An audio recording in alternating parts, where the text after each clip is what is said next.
Welcome to 104.7 Rossendale Radio. You are listening to an interview first broadcast on the 15th of November 2020. This interview was hosted by our very own From Stage to Screen presenter Sophie Lord, with drag sensation Divina De Campo. Dedicated to the Rossendale Valley, this is your very own Rossendale Radio. I'm just going to say thank you about 30 times for this because everyone is so excited that you've agreed to do it. I mean, we've been teasing all day kind of thing, and last night we were like, ooh, we've got a mystery guest kind of thing, and everyone's just been, is it such a body? And I'm like, no. And this morning, people like, is it someone actually famous? Honestly, I don't know. No, it's Divina De Campo. You are the Divina De Campo. I'm sorry. I've known about years. And obviously, because of Drag Race, which we will talk about later on, you've just kind of gone, boom. Yeah. I've been really lucky. This year's been, a sort of turning point in the old career. It's helped a lot for definite. But then, of course, you've got Miss Corona to come and make it all not quite as good as it could have been. What have you been doing to keep yourself busy during lockdown? Yeah, I have honestly been super lucky. I have had lots of online stuff, online shows, funny competitions.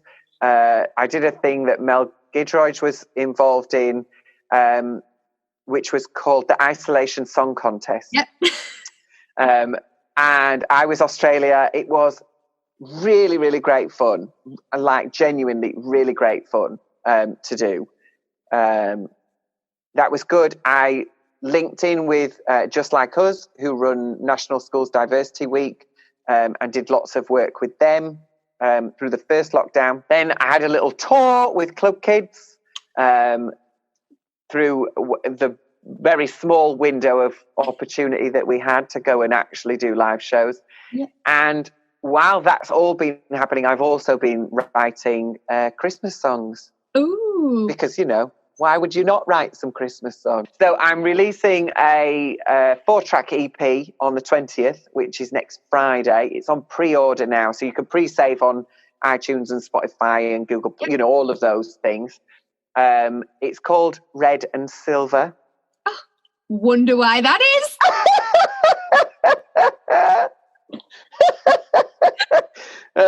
And the title track, Red and Silver, is it's a sort of like a real classic Christmas track, but also with a bit of tongue-in-cheek stuff happening in there as well, which when you listen to it, you'll understand.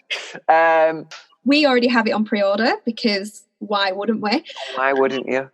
But that being said, so Christmas songs, you're also doing something extremely exciting with Club Kids later on. Yes, I am. So I have my full one-woman tour in December. It's supposed to start around the 3rd. So come on, Boris. Here, don't tell me that it's cancelled because myself and Mel have tickets from the station, Mel Kemp, and if Boris cancels it, he will be getting a very strongly worded letter from the station. Yes, well, so it will be down to Boris as to whether it is on or not. The best thing with Club Kids is that you have a guarantee. So the show will either be rescheduled or you'll get your money back. There's no messing about with them. They're not going to cancel things and still hold on to your money and go, well, global pandemic. Ooh. So I'm doing that all through December. Yeah. There's also, I'm rinsing Red and Silver. I'll be honest. I am rinsing that. Why wouldn't you? Use it. Use it. Turning silver into gold. So I also have a Christmas special with Fruit TV, who have just launched in the UK, and that's called Red and Silver Christmas. So that's an hour-long special of singing and campery from myself. like us on Facebook. Facebook.com/Rossendale Radio. And follow us on Twitter @Rossendale Radio. Proud to be your local radio station. 104.7 Rossendale Radio, Lancashire. So what I want to do, I kind of want to talk about where you started and kind of your training, because obviously I know you're a phenomenal vocalist. Amazing. Sorry. I'm totally fangirling, by the way. I'll just get that out of the way. I'm like, but I'm really interested in people's stories about what was the turning point of this is what I want to do as a job. I'd been working as a dancer, working as an actor, doing different little singing gigs and stuff like that. My boyfriend at the time had said to me, you know, because I wasn't making very much money as a dancer, you're probably if you're lucky, you're gonna get between 17 to 19k a year. If you're really lucky, you're probably not gonna, you're not gonna be paying tax because you're not gonna be earning enough. So I was in that sort of position where, you know, it was just little bits of jobs here and there and doing this and doing that. And as well, it was contemporary dance that I was doing. So that's even smaller pool of, you know, money to draw from. And he was like, look, you should do drag. So I started doing drag at the pub and the club that he was running. The pub was called the 3 Tons and the club was called The Club. My first proper gig, though, was in Betws y Coed in North Wales. Oh. Yeah, singing some German lieder, singing this song called Wiedmung, which is, no part is really hard. And I kept saying to the organisers, like, I think the person who's playing the piano needs to have the part because it's hard. And they were like, no, it's fine. She'll be fine. Don't worry. It'll be great. She couldn't play it at all. She couldn't play it. So we just had to do it as a spoof, as like I'm an angry diva on stage and she's the pianist who just keeps playing it wrong. So, and it was funny, you know, maybe it could have been better, but it was funny. Yeah. And that was the sort of point where I thought, actually, there's something in this. Yeah. It will allow me to do a bit of everything that I enjoy doing. You know, I'll be able to do the acting and the dancing and the singing all together, and I'll be able to make fun of people at the same time. So well, that leads me perfectly on to the next question. Where did you find your inspiration for Divina De Campo? I know where you got your name from, or kind of where you got your name from, but can you just explain to everybody who were listening where you created the name and the persona of Divina? Yeah, absolutely. Well, I mean, to begin with, I wasn't called Divina. To begin with, my singing teacher at one of the courses, actually, at one of the choir courses, we did the cat duet, which is meow, meow, meow. That was the wrong tune at the end. She introduced me on stage as, and now, on the piano, Madame Faracina. So I was like, that's a great name. That is a great I'm going to call myself Madame Faracina. And so Madame Faracina, she like this. She very, very Italian. She sing all the Italian arias. She very, very difficult to understand at 2 o'clock in the morning when you're drunk and you cannot say her name either. So that was a problem. So we killed her off with a chandelier. Dead. It was very tragic, awful. Funeral? We held her wake. Of course. Everybody in black. Here lies the body of. And then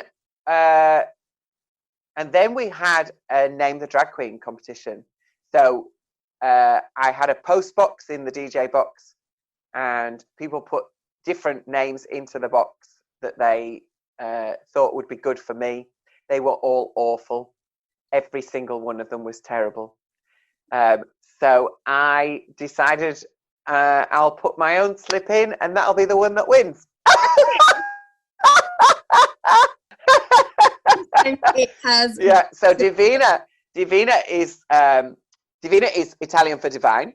Yep. So because I sing like opera and classical music and, you know, the Italian arias and stuff like that, so it made sense to, you know, I think your name has to kind of give people an indication of what it is that they're going to get. Yeah. So Divina and Maria Callas was known at La Scala, the big opera house in Italy, as La Divina, so the Divine.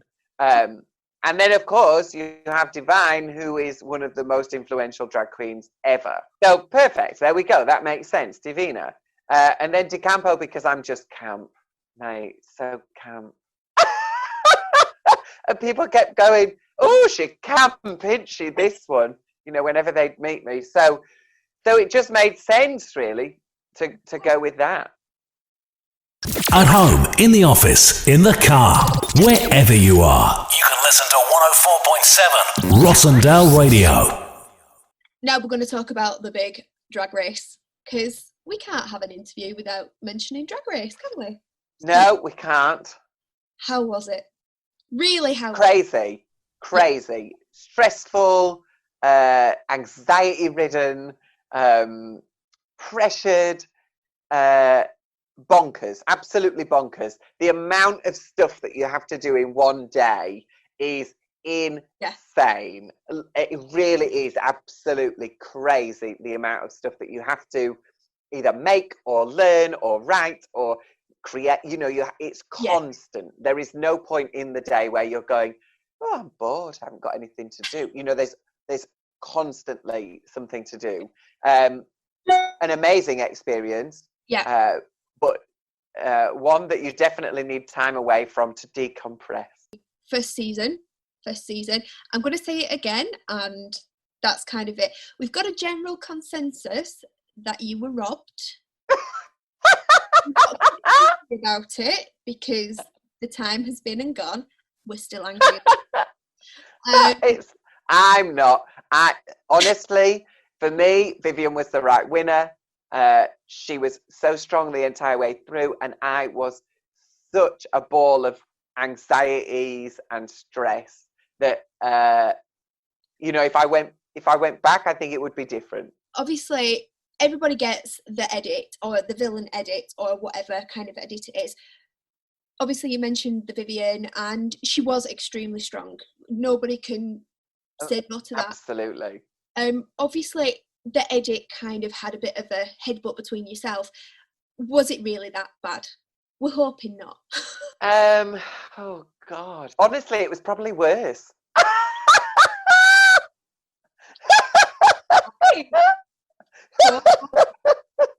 Okay, that kind of helps a lot. I've said I feel like she was playing games. She's the only person that I knew and had worked with consistently. Yeah. And when you've known somebody that long, and then at every stage they're placing you fourth or fifth, you know, because I think she feels like it's only because it was in that choreography thing, but it wasn't. It was every single time.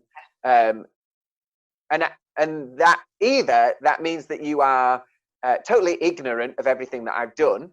Yeah. Or you are playing games. So it's either one or the other. Yeah. If she was playing a game, good on her. Yeah. Because that's what it is. It's a competition. It's about that. It was just I was, you know, not there doing that. That's all. Playing more of the songs you like. This is 104.7 Rossendale Radio. Obviously, you did win a chat with Katia as well. I did. How was that? Great. I've known Katia for quite a long time, actually. We've worked together quite a bit because I used to work with Holy T, who do lots of drag race tours anyway. So Katia is kind of a staple of their roster. Yeah. So we worked together quite a bit. And then I'd done other gigs where she'd been there, and, you know, so... and I think out of everybody on the American show, she's probably the most similar to me in that we're both absolutely nuts. I don't want to say that, but yes.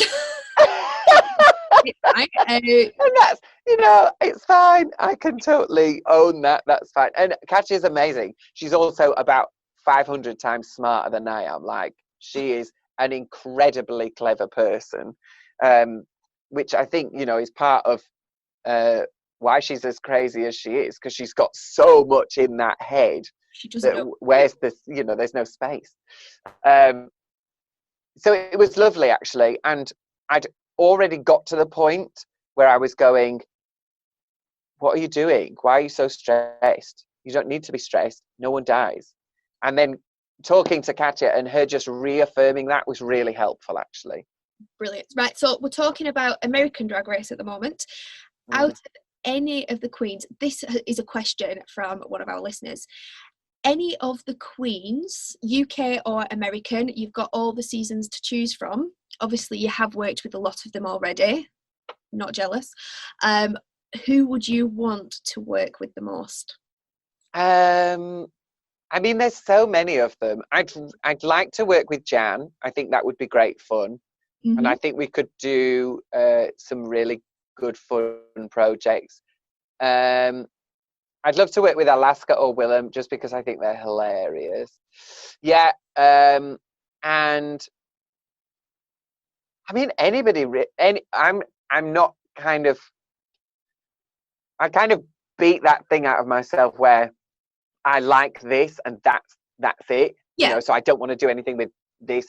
I just genuinely enjoy working with other people and learning bits from them and teaching them bits and us having that kind of artistic conversation, which sounds really like, oh, so much.